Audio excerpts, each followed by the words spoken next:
Good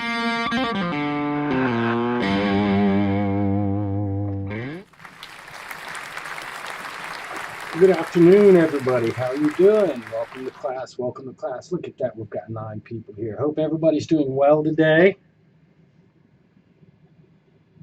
Don't worry about it. Don't worry about it. I'm going to look at the test after I finish grading them today, and there will be a curve. Remember, everything in life is graded on a curve. There is no such thing as an absolute. Okay? There's no such thing as an absolute. All you have to do is be better than the next person. So we will figure it out, okay? Don't worry a bit. I did not get the tests graded last night. I'm sorry. My Psych 150 had a class too with 120 students, and I was watching the Super Bowl. But I promise you that tests will be graded, and if there is a curve to be had, it will be placed on there sometime later today. Okay? I promise, I promise, I promise. Holy cow, where are all my viewers now? We had 9 and suddenly we're back down to 4. Okay. Well, folks, I just want to make a... No, I did not make any bets on the game because I hate losing. So I didn't make any bets.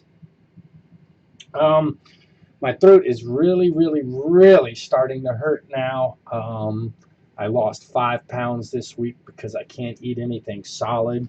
I'm on peas and protein drinks right now. So I'm going to keep teaching as long as I can, but I'm not sure. Maybe in the next couple of weeks I may stop giving lectures. It just depends on how I feel. Okay, folks? I do apologize if that happens. I know it sucks. I'm going to do everything I can to at least keep teaching this class. I've got good recorded lectures for my 150 class, so I will give them up before I give you folks up. Yeah, well, I can't eat bread. I can't eat meat of any type. It's too hard to chew. It's just peas and avocados and protein shakes. The doctor said if I lose too much more weight, they're going to freaking give me a stomach tube. They're going to have to catch me before I let them do that. But they're talking about doing a freaking surgical procedure to stick a tube in my belly. Ugh, right? Doesn't that sound like crap? Horrible, horrible, horrible. Yes, and soups. Clam chowder, vegetable soup, chicken noodle soup. I'm eating a can of soup a day, an avocado a day, 2 protein drinks, and just whatever I can get down. But I can't lose 5 more pounds next week, or they're going to start saying horrible things to me. Yeah, well, I'm trying to do the best I can with the proteins. I asked the doctor for some freaking pain medication this week. The dude gave me 4 days worth of pain meds. I'm like, seriously? 4 freaking days? So we're going to have a come to Jesus meeting sometime later this week. Right? I'm definitely going to. So, but we'll hope only 21 more days of radiation therapy. So whatever. It probably won't kill me. Yeah, right. I'm doing the baby food stuff now, Etta. I feel like I've gone all the way back to 6 months of age now. But whatever, it'll pass. But I just want you folks to know that maybe in the next couple of weeks I may lose my ability to talk, and if so, I am super duper sorry, and I hate it that it has to be like that. I will talk as long as I possibly can, but once it becomes impossible, then I'll just have to stop. Okay. I posted the Baby Human to Think video. Please, please, please watch the video if you're coming to Wednesday night's webinar. Remember, it's going to be difficult for me to talk, so please don't show up without having prepared, because I'm going to feel bad if nobody's prepared to talk about that video. Okay? Yeah, but I don't want to. I don't want to, Crystal. Please, please, please watch that video if you could. Well, I hope the lectures are interesting to you. They certainly give me something to do during the week and take my mind off of my sickness. I actually had enough sick leave. I could have taken the semester off, but I figured if I sat at home with nothing to do, I'd just be all depressed and it would be even worse. So I figured I'd come to work and do what I can do. But I do apologize if anything does happen, folks. Hi, Steph. It's good to see you. Ashley, Crystal, it's good to see you. Crystal, don't snap. Crystal was talking about snapping on Facebook today. If you snap, I will provide your alibi, but don't go crazy and kill somebody. Okay? Hi, Lane. Good to see you. Hola, Ms. Amal. Good to see you. It's fantastic. It's great to see everybody today. We are now talking about Chapter 5, which is Cognitive Development in Infancy. What about MAME? Okay, a little maiming's fine. A little maiming's fine. In fact, I may maim a chemo doctor if he doesn't come up with some more drugs for me, man. You know what I'm saying? They actually gave me some sort of throat stuff, some sore throat stuff that I was supposed to mix. They gave me a prescription for that last week. I went to the pharmacy, and he's like, "Oh, your insurance doesn't cover it." And it was going to be $70 for a little bitty bottle like this. He's like, "However, your insurance does cover all the ingredients separately." So I went back and got a prescription for each of the individual ingredients, and the pharmacist showed me how to mix them up. Isn't that stupid? So I can buy the individual ingredients, but I can't buy them mixed up. That's about the way. That's about the way it goes, right? Try the app GoodRx. I will. You know what, Crystal? I might just bring you with me. You can show them the biceps and kick a little ass for me, lady. I'll definitely check that out, Etta. I didn't think I would have to. I had Blue Cross Blue Shield. I'm like, oh, I got great insurance. But I'm finding out a little bit different, you know? But that's okay. Enough about me and my freaking problems. Let's go ahead and talk about developmental psychology. So today we're going to talk about cognitive development in infancy. I'm going to give you a little bit of talk on Piaget, and then we're going to talk about the information processing approach, which is sort of the follow-up to Piaget's information processing approach. Okay? Bone broth? Okay. I'll try that too. I will definitely try that. Jean Piaget. Jean Piaget is actually the first person to ever come up with a theory of cognitive development. That is how human beings go from no thought, which infants, they have no thought, just a set of reflexes, how they go from infants with no thought to the brilliant people that I see sitting in front of me on YouTube. And so he called his approach to psychology, to cognitive development, genetic epistemology.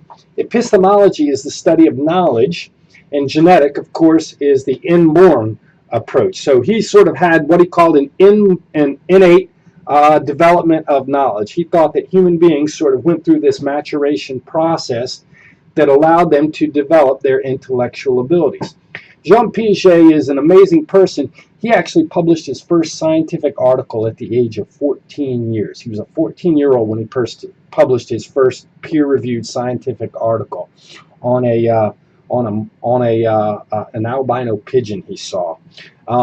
He became an expert in junior high on mollusks. In his senior year in high school, he was actually asked to be the curator of the mollusk collection at the local museum. He turned it down to finish his high school. How many of you were scientists at the age of 16? Well, Piaget was. And in fact, he may be the most important psychologist. You know, there are people who keep track of how many times you are cited by other psychologists. And it turns out that Piaget is the most cited psychologist of all time. Nobody has been referenced more than Jean Piaget has. So we're going to talk a little bit about his theory of cognitive development. He argued that human beings that there are two driving forces in cognitive development. One is called schemes, which is the basic unit of knowledge. A basic unit of knowledge, if you want to see something, look at it. That's a scheme, if you will. If you're hungry, suck on a nipple. That's a scheme. He argued that we have these schemes, and he argues that their actions are mental representations that organize knowledge. And his second driving force was that these schemes kind of come together and organize themselves. So if you have scheme 1 and scheme 2, you eventually put those together and organize those schemes to come up with a more complex scheme. So he argued that human beings are born with really, really simple schemes, and these schemes become more complex as we respond to environmental forces and organize these schemes together. You know what? I might even try some breast milk at this point, Crystal. Bodybuilders do it. Well, I mean, you can see I'm a bodybuilder, right? You know what? I will try it, though. I'll try anything at this point to avoid the stomach tube. Okay, so he argued that we got these schemes and then we organize these schemes by putting them together. Now, how do schemes evolve? They evolve by two basic processes. Number one, we assimilate schemes wherever they will fit. You folks have noticed that babies put everything in their mouth. According to schemes, according to Piaget, the baby's first scheme is that when they suck on a breast, it makes their stomach feel good because they're getting fed.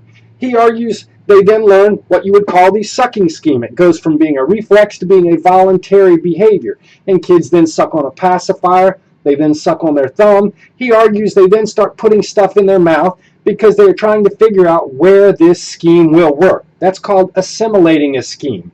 However, he argues that as they start doing this experimentation, they find that there are some places where schemes don't work. So the kid may put the block in his mouth, her mouth. They may put a pencil in their mouth, but then they put some dirt in their mouth, and that's nasty. And they say, wow, the scheme doesn't work there, so I have to adjust my scheme to fit this new information. For example, the first word my oldest kid learned to say was dog. He learned to say dog when he was 12 months old. And so we took him around to all of our friends, and every time he would see a dog, he would point and laugh and say, doggy, doggy, doggy, and we would give him, yay, good job, CJ, good job, CJ. We took him over to my friend's house, and my other friends had cats. He walks in the door, he sees a four-legged furry thing with furry ears, and you know what my kid says? He points at that cat and he goes, doggy! And we all laughed, and we had to adjust his scheme. So we said, no, no, no, doggies, 4 legs, furry, and they go woof, woof. Cats are 4 legs, furry, they go meow, meow. So he learned to accommodate that scheme. And according to Piaget, that's what happened. We have these schemes. They start out real simple. We begin to put them together. We find out where they work. We assimilate them. And then we find out where they don't work, and we accommodate them. And so he argues that when we do this, we become equilibrated.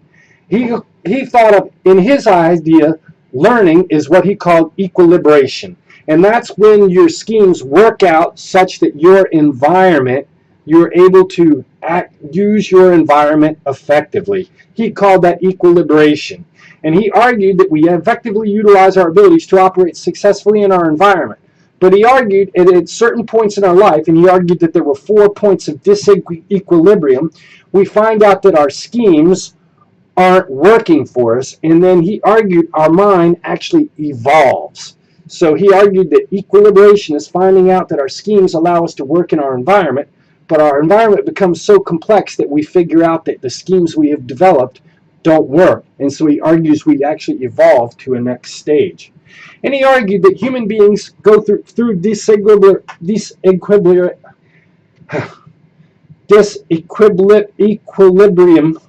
through disequilibrium, we go through 4 broad evolutions, if you will. So you folks know a baby butterfly does not look like a butterfly. It actually looks like a worm, right? So you have caterpillars that go into a cocoon, they turn into a pupa, and they turn into a butterfly. He argues that human minds do the same thing. They evolve through 4 completely different stages. He argues we have one stage from 0 to 2. That's a good question, Jay. Probably not, because the child's world is centered around a mom or dad, and that's not affected. Now, maybe from school-age children and high school children, maybe, but probably not for infants. That's a really good question, though, Jay. He argued we go through 4 stages. From birth to 2 years, we're in what we would call the sensory motor stage, which is a pre-symbolic stage, okay? He argued that you actually don't have mental representations in your head, and he argued that children are trapped in their world of sensory experiences and motor experiences. And he had demonstration that he showed demonstrated how children don't have symbolic ability in their mind. He argued then from 2 to 7 years Children go through a symbolic but not logical period in which they can engage in pretend play, but they believe in stupid things like Santa Claus, the Tooth Fairy, the Easter Bunny. And you know, all kids from 2 to 3 to 4 years old buy into these fantasies without ever considering how illogical these beliefs must be. I mean, seriously, a big fat dude in a red suit hops in a sleigh pulled by deer and flies around the entire world and delivers toys to every kid in the world in one night. That logically doesn't make sense. But you know what? All children seem to have this sort of this ability to accept this illogical belief, okay? And can fit down the chimney, right? And comes down the chimney of people who don't even have chimneys, right? How crazy is that? Good point, Heather. And that's why I like Thanksgiving. Thanksgiving's all the fun of Christmas without having to spend the money on your kids, right?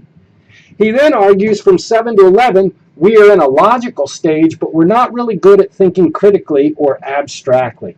And for any of you who are going into early childhood education, one of the things they're going to teach you is that for kids in primary school, you know, K through 6, you have to show them and let them do hands-on stuff, because it's hard to explain abstract concepts to them. They won't get it as well as older kids will. And if you've ever been to a museum, you notice that they always have a kids zone. And the kids zone always has things that kids can manipulate, because they need to really think about things concretely.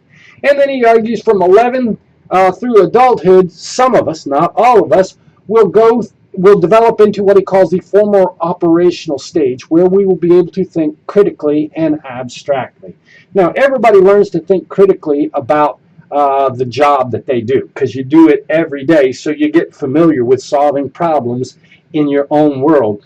But you know what? Not everybody is a good critical thinker. If you've ever had a political discussion with somebody who just doesn't understand how they're being hypocritical, or how they're not understanding the larger point you're trying to make, you know that not everybody develops critical thinking abilities. So he argued that we have these schemes. We adjust these schemes and combine them through the process of assimilation and accommodation. They allow us to equilibrate to our environment, and at some points in our life we figure out that the way of thinking about the world doesn't work, so we change to the next stage. And he argued that we go through 4 primary stages of thinking: pre-symbolic, symbolic but not logical, symbolic and logical but not concrete, and logical and abstract thinking. Does that make sense? Now, for this particular chapter, we're going to focus more on the sensory motor stage, which is a stage that lasts from 0 to 2 years old. Now, Piaget really got famous by studying his infant children at this age. He had 3 babies, Laurent, I forget their 3 names. He had 3 kids, and what he would do is he used the case study method. Every day he would take his journal and he would get his infant babies and he would show them things: a piece of string, a nipple, a pacifier, and then he would interact with them and he would make careful notes about what the kid could or could not do. And using his 3 children, he developed a model for what happens from birth to about 2 years of age. And he was convinced that children are pre-symbolic. And he argued that the goal of this stage was to construct a symbolic understanding of the world by coordinating sensory experiences with motor behaviors. And we talked about perceptual motor coupling last week. That is, putting your perceptions, your mind, the way you see the world, along with your motor behaviors. And he argues that children during this age really aren't symbolic, but there are 2 sort of tasks that they had to master in order to demonstrate that they had completed the sensory motor stage. And these 2 abilities were object permanence and objective self-representation. Now, object permanence is understanding that an object exists even if you can't see it. I'll bet all of you know that you have a car. Even though you can't see your car, you know that your car exists. According to Piaget, children didn't really know that. And so what he would do is he would show his child the favorite toy, kind of like you see that little picture with the monkey right there on the far bottom left-hand corner. He would show the kid the toy, and the kid would try to grab the toy, and then he would take a piece of paper or a blanket, and he would cover the toy or block the toy. And to him, it looked like the children, as soon as the child didn't see the toy anymore, the kid would quit crying and just start looking around, almost as if they had forgotten that the toy existed. According to Piaget, this demonstrated that children didn't know that an object existed if they couldn't see it. And you know what? This is probably why infants love peekaboo. If you've ever played peekaboo with a kid, they just find that the most amazing game in the whole world. And maybe it's because they're going, wow, Mama disappeared. Wow, there's Mom. Mama disappeared. Wow, there's Mom. And so he argued that children don't have object permanence. And in fact, according to Piaget, he suggested that children didn't really develop object permanence until their second year of age, until they were 2 years of age. Now, he was doing a case study, and he wanted to be as conservative as possible, so he said that that's when he was positive that the object permanence existed. Now, when you watch the video that I've got for Wednesday night's class, you're going to see that modern researchers have demonstrated that kids have object permanence probably by about 8 or 9 months of age. But Piaget didn't have the modern experimental methods that newer psychologists have. So according to him, children didn't develop object permanence until 2 years of age. Now, the other symbolic ability he believed that children didn't have was objective self-representation. Okay, Ashley, who is Ashley? Crystal, who is Crystal? Etta, who is Etta? Heather, I would ask you the same question. You folks all know who you are, and if I ask you to describe yourself, you could probably give me a whole paragraph on what you liked, who you were, what you thought, and everything that made you you. But what he found was that in children less than 2 years of age, you could stick them in front of a mirror, and the kids did not seem to understand who was looking at them in the mirror. Now, he would do this by doing what he called the smudge test. He would put a smudge of dirt on their forehead surreptitiously, that's without the kid noticing. He would put them in front of a mirror. Now, if you do this when you're looking at a mirror, it means you understand that the person in the mirror is you. But what he found was that children before the age of 2 did not seem to understand that they were looking at themselves in the mirror. And in fact, it was believed up until recently that no other animal had objective self-representation. Turns out that there are some monkeys, smarter monkeys, do seem to have this objective self-representation. So they do the smudge test with monkeys, and they find your cleverest apes will rub this. So some apes do have self-representation abilities. And so what he found was that children until the second year of life did not seem to have objective self-representation either. Now, when you watch the video that we're going to watch for Wednesday night, you're going to see that there's lots of different ways of understanding yourself has an impact on the world. And there's a cool shopping cart study that they do where they give a kid a shopping cart, but they tie a rug to it.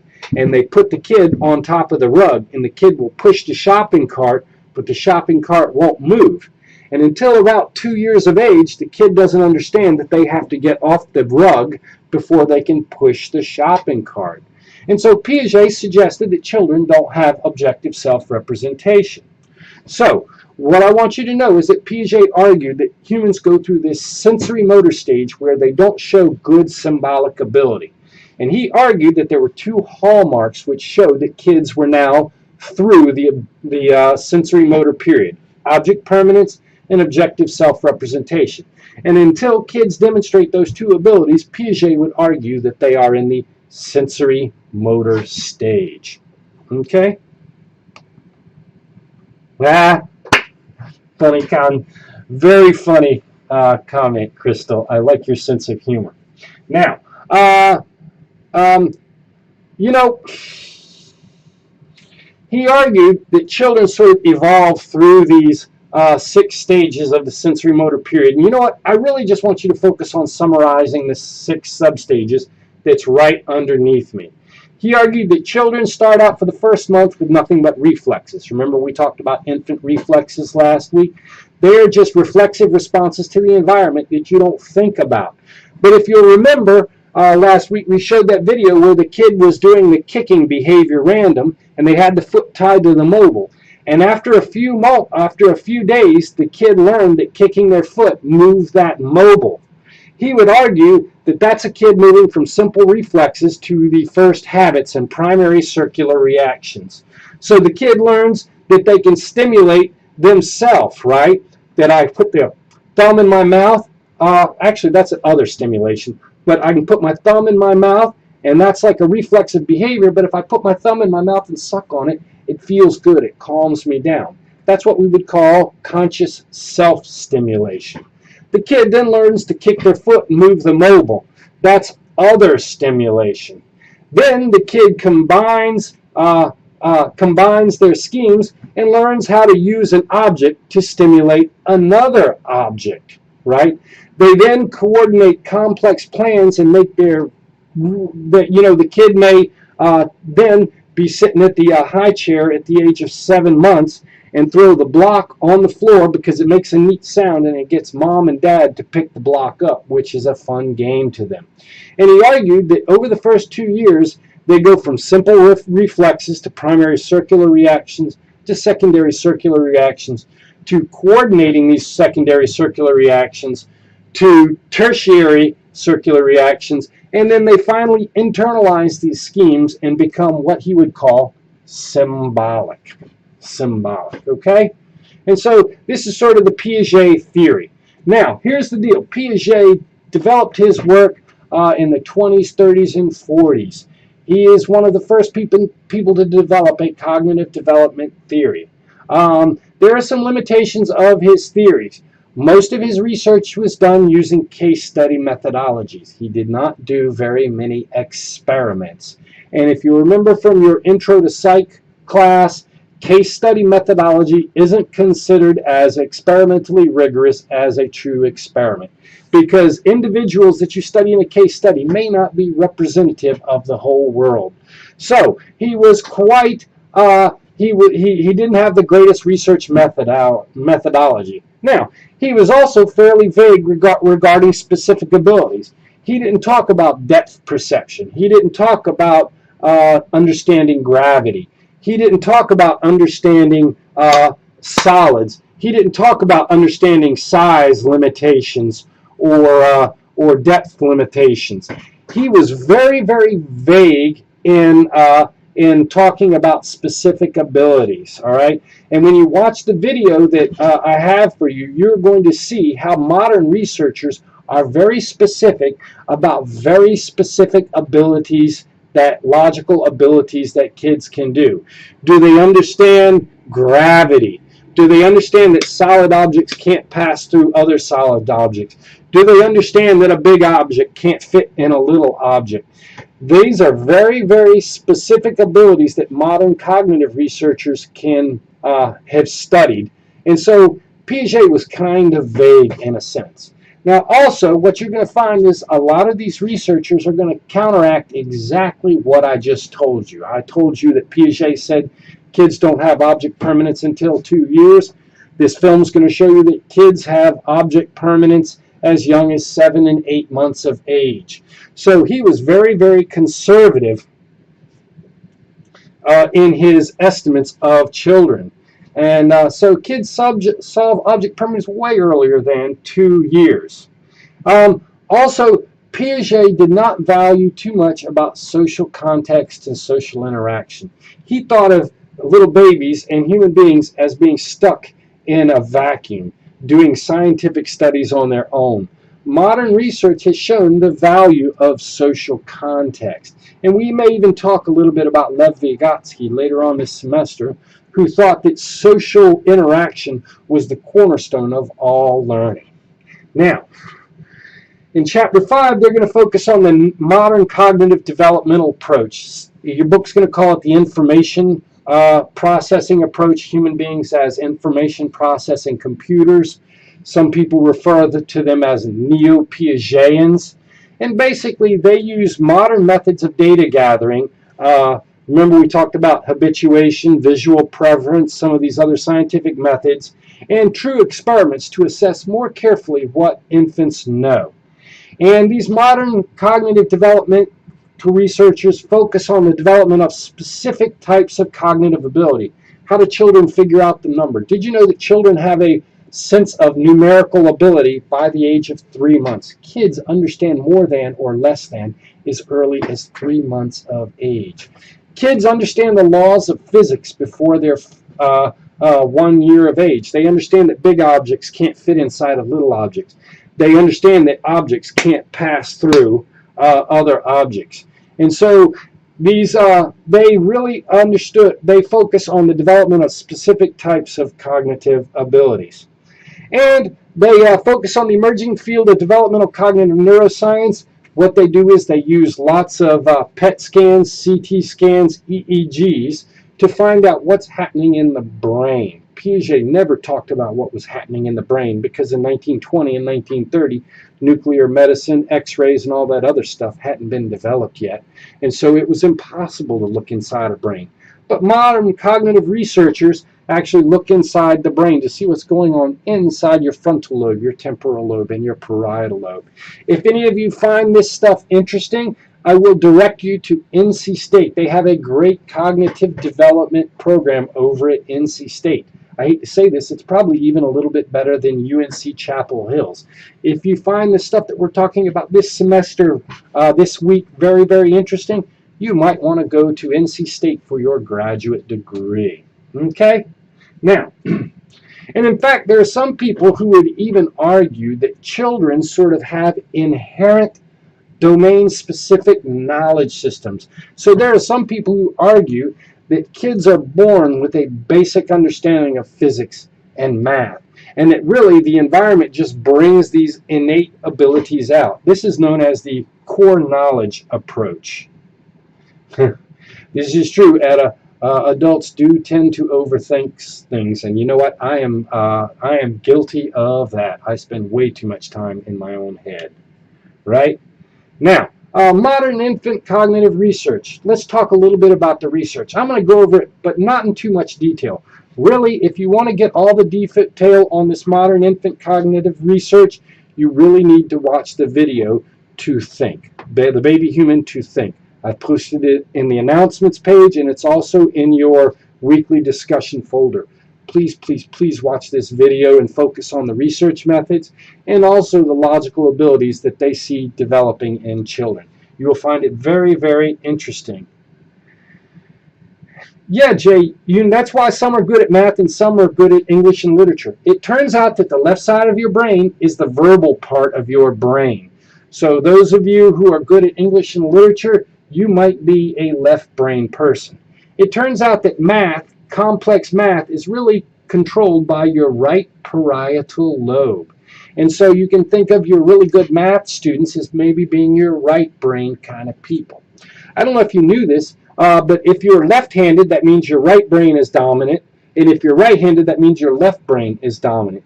It turns out that left-handers are more likely to have reading or language disorders than are left-handed people are more likely to have dyslexia or other language disorders than are right-handed people, because for a left-handed person, your right side of your brain is naturally stronger than the left side of your brain.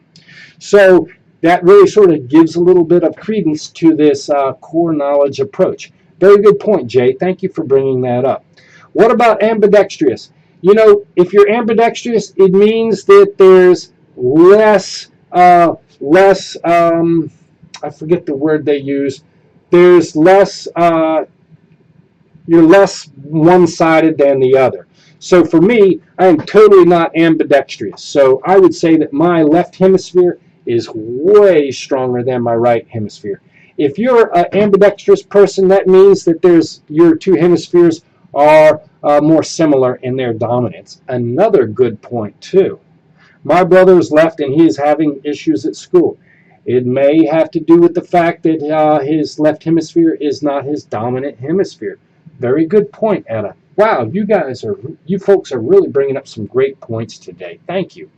Now, childhood infant amnesia. It turns out, though, that most of us cannot remember anything that happens before about the age of 3. It turns out your temporal lobe the material there just isn't really ready to handle episodic memories. So if you tell me that you remember your first birthday or your second birthday, chances are you don't. Somebody just told it to you after the fact. It turns out most of us have no memory for what happened during the first 3 years of our life. We'll call that infantile amnesia. And that's because your hippocampus and your inferotemporal lobe needs to mature before you can start storing memories about what happens to you. Now, this goes along with the idea that children do not have symbolic ability until the second year of life. However, modern infant cognitive research done by the fellow named Andrew Meltzoff, who you will see here below me sticking his tongue out at a baby, finds that children can imitate a behavior they are shown after a delay of hours. So he found that a teeny tiny baby, a month old, can actually imitate a behavior after a couple of hours, right? And 6 months old can actually repeat a behavior that they were shown a day earlier. A 9-month-old can repeat a behavior that they were shown a month ago. 10 to 11 months old, they can repeat a behavior that they were shown 3 months ago. And so, in a sense, what you can see is that children can remember stuff a lot earlier than Piaget would have suggested. Now, learning to stick your tongue out is different from knowing what your birthday party was like. And it is true that kids can't remember what we would call episodic memories, things that happen to you. But if I teach you something like sticking your tongue out, you can remember that for over a day at the age of 6 months of age. But one is, okay, I do have a question of stuff, Monica. Should they have same ability to learn and intelligence? Right. You know, the thing is, identical twins really aren't as identical as you would think. They come with the same genes, but genes interact with the environment and create proteins. And as soon as you start developing, you start interacting with the environment. We called it the epigenetic point of view in chapter 2. And this is the idea that your genes interact with the environment. And what you're going to find is that identical twins are actually more different to one another if they're raised together than if they're raised apart. And that's because when you're raised with a brother or sister, your environment creates such a pressure that you try to be different from one another. It turns out that identical twins are more similar as adults than they are as children when they live together. So even though you have the same genetic material, that genetic material quickly begins to interact with the environment to create subtle differences. That's a very good point, a good question, Etta. Yes, they are learning, Davina, and they have some memory. Piaget would say they don't, but they do. And deferred imitation, which is imitating a behavior after a delay, has demonstrated that children as young as 6 months old have memories that they can store in their brain for activities. That's great. Exactly. And you know, that's a good question. Nobody really understands why dominance occurs or how it occurs, Etta. But we just know that it does occur. That's a good question, and I'll have to think about that before I can answer it. Man, you're asking tough questions, Etta. Good for you. Thank you for being challenging today. Now, Piaget suggested that children do not demonstrate object permanence until the second year of life. You know what? Modern infant cognition research shows that that's a good point, too. It might depend on which side begins to develop first in the womb. That's a great question. That's a great comment and insight, Davina. Who knows? Maybe that could be your dissertation project when you get your PhD. Okay? So, modern infant cognition research, as you're going to see in the film that you're going to watch, shows that children as young as 8 months of age demonstrate mastery of the object permanence task. However, they too tend to commit what's called the A not B error. So, you take a 9-month-old kid and you put their favorite toy in front of them and put a blanket over it. That 9-month-old toy can go get that blanket and pull it off that toy. However, if you take that toy and then move it and put it under another towel, they'll go back to the original towel that you hid it under. Even if they see you move the object, they'll still go look at where you hid it the first time. This is called the A not B error. And in fact, when you watch the video, you're going to see a demonstration of children failing the A not B error. So modern infant cognitive research suggests that kids do have object permanence as young as 8 months of age, but it really doesn't mature until sometime during the second year. So Piaget was kind of right, but he was kind of wrong. Children also demonstrate other types of symbolic and logical abilities. Kids understand that big objects can't become small objects and that shapes stay the same as young as 3 months of age. So they'll show a kid a small cup, and they'll take a big object, and they have like a false bottom, and they'll take this big object and put it in the small cup. And when they do that, kids are really surprised and spend more time looking at the impossible event. And this demonstrates that kids know that a big object can't change to a small object in the front of their eyes. So kids understand size constancy as young as 3 months of age. Kids also know that objects can't pass through solid objects at the age of 3 months. Kids by the age of 4 months seem to have mathematical ability. So you show them a doll coming behind a screen, boom, and then you put a second doll behind that screen, boop, and then you pull one of those dolls out and then drop the screen so they only see one. So if you show them 1 plus 1, they know that that's supposed to equal 2. And if you show them 1 plus 1 and it only equals 1, kids are surprised by that. So they have mathematical ability by the age of 4 months of age. Children seem to understand gravity by the age of 6 to 8 months of age. And all of these are going to be demonstrated in the video that you watch for Wednesday night's class. Yes, absolutely. When we see magic tricks, it blows away our understanding of how the world works. And what they're saying is that kids at the age of 1 or 2 are already going to be surprised by magic tricks because they have a certain amount of intelligence. So, as I say, I'll reiterate this idea that Elizabeth Spelke, a very famous developmental psychologist, believes that children are born with this domain-specific knowledge that is pre-wired to develop. So you have math in you. You have physics in you. And basically what you need is you need to have these neurons stimulated to develop these core knowledge abilities that are in you. Okay? Now, the information process also looks at attention, which is the focus, direction, and management of cognitive resources towards an object in the environment. This is controlled by the frontal lobes in your brain and develops slower than other cognitive abilities. Remember, the frontal lobe is the last part of your brain to develop. It myelinates later, and blooming and dendritic connections occur later in this part of the brain. So it develops. Now, there are two kind of parts to attention. Orienting, which is selecting the correct object to pay attention to, and focus, which is maintaining your attention on that object.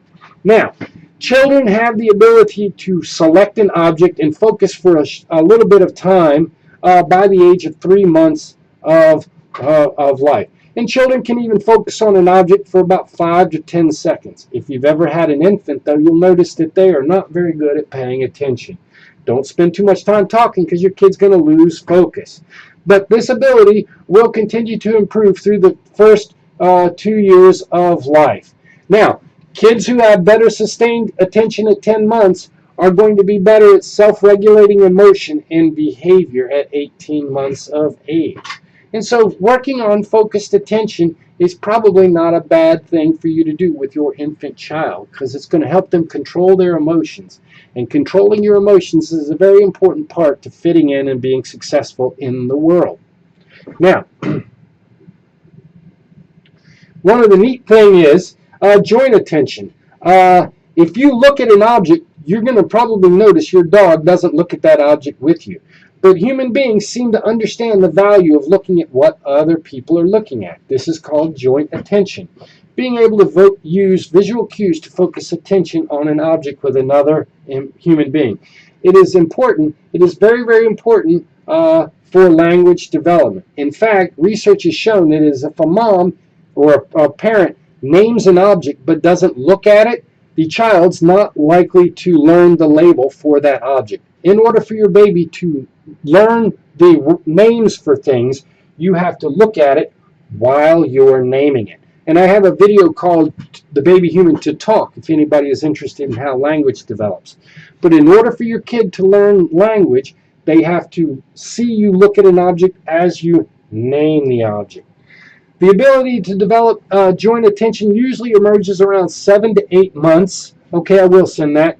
And children can actually learn how to make you look at something by about the age of a year. So children know how to look at what you're looking by 7 months, and these little clever critters can learn how to direct your attention at what they want to look at by about a year. Good joint attention. A child's ability to engage in joint attention is predictive of other cognitive abilities. Again, we mentioned self-regulation, memory, and what we'll call executive functioning. Executive functioning is being able to maintain attention and focus. Okay. Children can categorize based on perceptual features, color, size, and similarity by about the age of 3 or 4 months. And if you've ever seen those little infant toys where the kid has the different shapes and they put it inside, put the circles in this shape, put the star in this shape, put the square in this shape, this is an educational toy. And by about the age of 3 or 4 months, children begin to characterize things based on color, size, similarity, or appearance. Now, starting at around the age of 7 to 9 months, children can understand that all the farm animals go in the barn and the cars go in the garage. So if you've ever seen one of those See and Say toys where you have the farm with the farm animals, or the little Fisher-Price garage, kids can understand that categories begin to belong together by about the age of 9 months. Piaget said they're not even symbolic, but children know that a bird, a chicken, and a cow are similar, and a car and a truck and a motorcycle are something different, but also similar to 1 year by 9 months of age. And you know what? Starting around 18 to 24 months, and this is due to gender role socialization. Children begin to show gender-related preferences in toys. The boys will start to like trucks, trains, and machines, and the girls will start to like dress-up books and dolls. I'm gonna have a video that I will show you on Wednesday night, showing how this gender role socialization occurs. Even without you knowing it, you as a parent are most likely gender role socializing your kid. Okay, that's all I had to say for today. It's 45 minutes into the lecture. Right? It's amazing how much we socialize children to gender. Absolutely, Jay. I would agree with you. And in fact, I'm not sure if it's next week or a couple weeks later, we're going to talk about gender role socialization.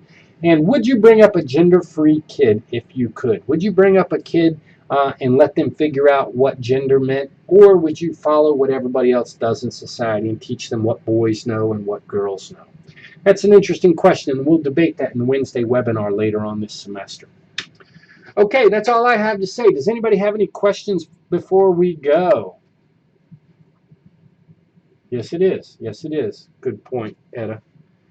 Thank you very much for coming today. I appreciate everybody participating. It was wonderful to have 15 smart people, and I really love the questions you ask. I'm always amazed at how clever Wake Tech students are. You all are way smarter than the Carolina students I used to teach. Don't let anybody tell you different. You are just as clever as them Tar Heels. Thank you very much for coming. I will see you on Wednesday afternoon. If you have any questions in the meantime, don't hesitate to send me a text. And I will have the exams graded and hopefully curved by the end of the evening. All right, take care, folks. It's good to see you.